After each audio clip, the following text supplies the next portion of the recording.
Labour leaders in Osun State shut down the state secretariat as workers commence indefinite strike. They say they are tired of getting modulated salaries. The question of accountability and the Paris Club reform again brought to the fore. And Liberians wait to know who their next president is after a runoff election which will see the country move closer to its first peaceful transition of power in many years.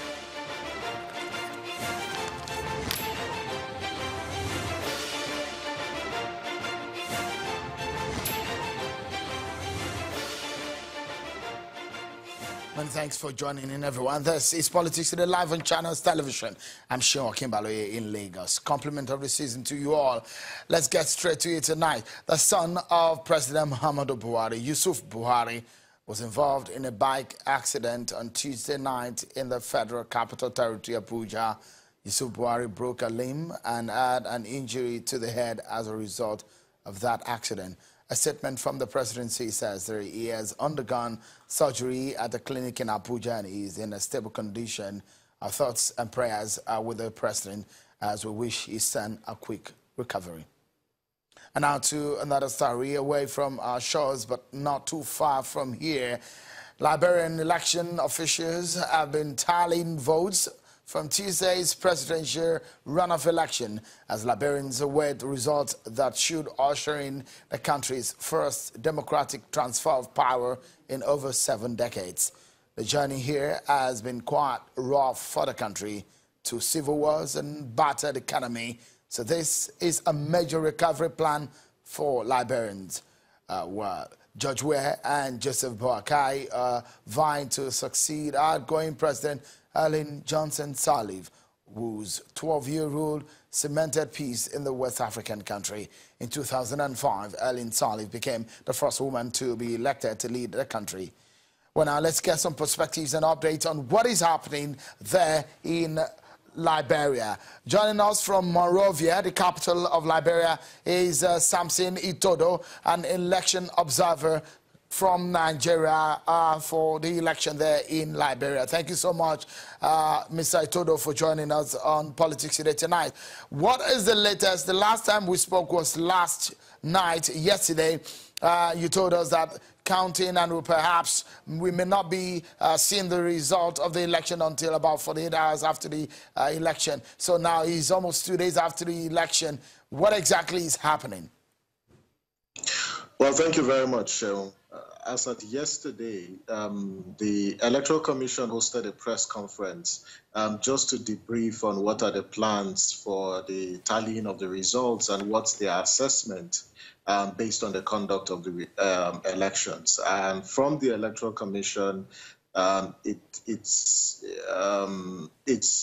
holds the view that over 90% of all the polling places had successful conduct of the elections. And they announced that as at 11 a.m. this morning, the tallying of the results will commence across the 15 counties.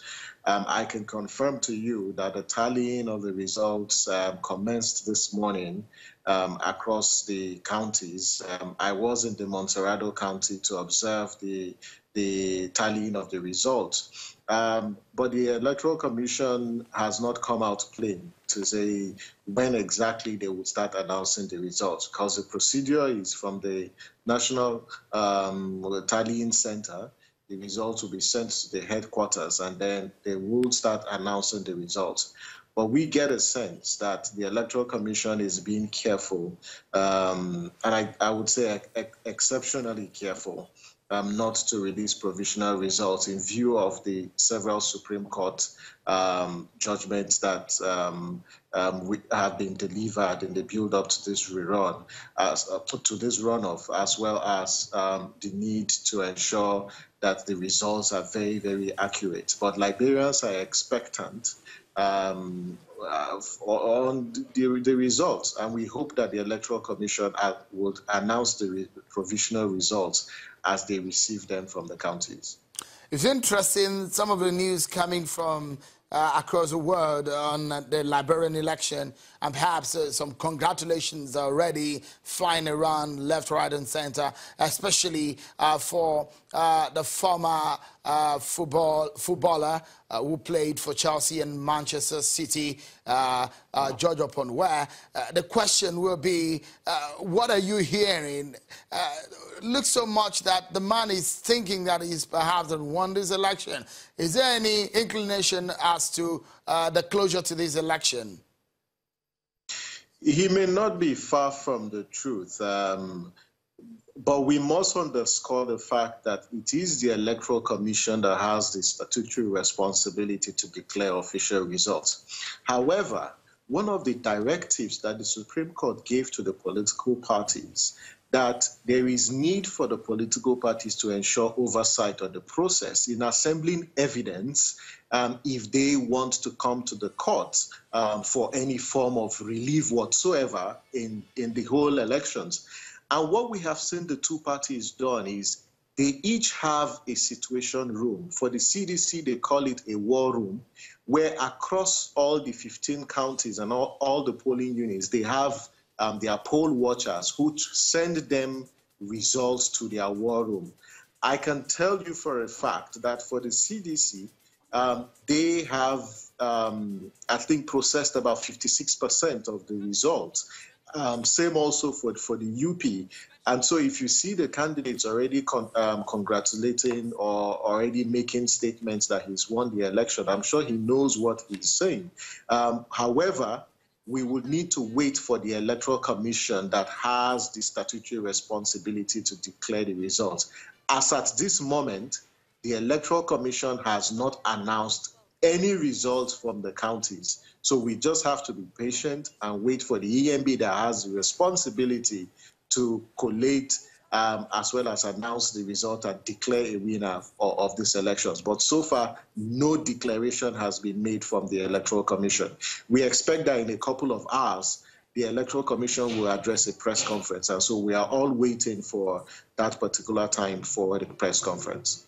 It's interesting that this is going the way it's going, and particularly Nigeria's INEC chairman, Professor Mahmood Yakub, is the chairman of ECONET, as I understand, the regional body for the electoral commissions across the West African sub-region. And a lot of interest from Nigeria, of course, perhaps as a senior brother to the Liberia. And in this sense, what are the lessons one can take away from the Liberian election, especially in this runoff, and what has become of the process leading to the post-runoff election? I think there are several lessons to learn from the Liberian elections. First is the question of electoral integrity, and the fact that when you have credible elections, the accessibility of electoral outcomes becomes very, very high.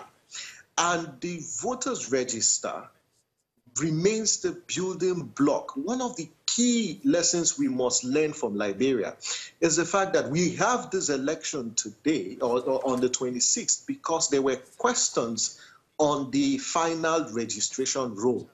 So we must take our serious. A situation where you've got card readers not authenticating fingerprints, or you've got questions on the integrity of our own voters register. Because for God's sake, we've got about over 70 million registered voters, even in the post-2015 elections. A lot of people, we've got deaths, we've got particularly deaths, and our voter register needs to be cleaned. And it's very important the Electoral Commission prioritizes the audit of our voters register. The second is in relation to the role that the courts play in our elections. And I think that the Nigerian judiciary should be watching closely what is happening across the region and the very significant role that the judiciary is playing in our elections. In the build-up to this, the Supreme Court of Liberia issued very, very instructive directives to the Electoral Commission with respect to the FRR, with respect to with respect to the conduct of the Electoral Commission, because as you will know, that the communications officer of the Electoral Commission was actually detained for 2 days and was fined for contempt of court. And so where stakeholders within the electoral process do not obey the rule of law, we should have a very robust and active judiciary that would enforce the rule of law in line with our Constitution and our Electoral Act. We must celebrate the fact that it is the Nigerian Electoral Commission, particularly the staff of INEC, that helped the Liberian Electoral Commission clean up their voters' register. So if we've got this expertise and we can share these lessons or share our expertise with other electoral commissions within the region, is a thing of pride for us. However, we should also deploy that same capacity in reviewing our own elections and the inputs the reforms that we need in our electoral process. The fourth major lesson is the role that the Liberian voters played. The way they conducted themselves, the resilience that they displayed is worthy of commendation. And we must commend the Liberian people for that level of patriotism. As you see, there is very, very low records of incidents of violence in this election. And that's something we need to learn. Right. The role that the political parties also play is also something that we should learn. This election was not a do-or-die affair. All right. Before I allow you to go, just quickly, Samson, if you would tell us, wherever this election go today or tomorrow, whenever the commission decides to announce the result, if it's a former footballer that wins or the vice president to Johnson Sirleaf that wins this election, what could be the possible implication for the people of Liberia? I think there are several implications. And for me, there's a three-pronged agenda that the next president must have. First, you need a very elaborate, comprehensive reconciliation agenda. This election has divided the Liberian people around ethnic lines, and that's the next president must seek to unify the country. The second is the economy. The economy needs to be, there's need for investment in infrastructural development. There is need for constitutional reforms within Liberia, and I hope that the next president will take this on board. The teeming youth population. Liberia has a young population, and I will tell you that the Liberian youth, though commended, but have high expectations in the next president, bringing food on their table, creating those jobs, ensuring that they also fight corruption, and ensuring that education and health care receives maximum attention from the next president. Right. But the next president has a lot of work, particularly in consolidating power and consolidating on the gains that the outgoing president has made over the last 12 years.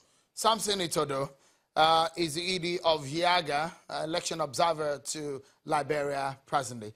Thank you so much. We'll keep tabs with you and see what happens at the end of the day. Whoever wins this election, we wish Liberia the best in the coming days. Thank you so much, Samson, for your time there. Thank you very much, Neil. Thank you.